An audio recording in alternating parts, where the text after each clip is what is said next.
Vi har i vores gruppe lavet et 2D-platformerspil, som beskrevet, hvor vi har prøvet på at følge kravene med, at der skulle være en player på karakter. Der er nogle fjendtlige objekter i form af fireballs og nogle spikes. Vi har en health, der bliver talt op i venstre hjørne, og vi har nogle mønter, man kan samle op som en objective for at prøve at få sin møntemængde op. Og vi har brugt nogle tile maps til at tegne levels under vores spil. Og så har vi selvfølgelig også lavet et ordentligt game over kriterie og et win kriterie, og vi har en main menu screen som vores hovedting. Vi har derudover dog nogle ekstra ting, vi har prøvet på at tilføje til spillet for at gøre det mere unikt og for at få det til at fungere noget bedre. Dette inkluderer for eksempel vores movement, hvor at vi har prøvet på at inkludere coyote times og coyote frames, som er, at når du falder af en platform, så har du et par sekunder, hvor du stadig kan hoppe, så man kan få det maksimale ud af sit jump.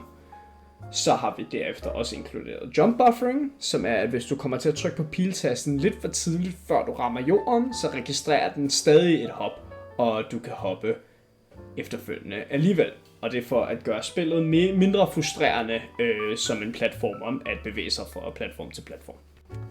Derudover har vi skabt noget pathfinding til vores fireballs i form af, at vi har brugt en navmesh tool, sådan så at fireballsene de kan navigere efter playeren, selvom at playeren bevæger sig bag en væg eller bag en anden platform.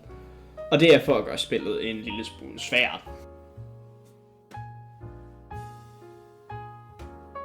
Derudover har vi lavet et level, hvor vi har prøvet på at lave 2 veje, der man kan vælge i vores level. Første er, at man kan bare tage den helt almindelige opad-rute, og hvis man samler en anden coin op, kan man også falde ned i undergrunden og tage den vej gennem vores level i stedet, for at skabe en lille smule variation. Vi har også lavet en masse andre små ting, som at der er en hit-animation, når man bliver ramt. Selvfølgelig debugget en masse for at fikse en masse fejl i spillet, for at prøve på at få spillet til at give så god mening som muligt.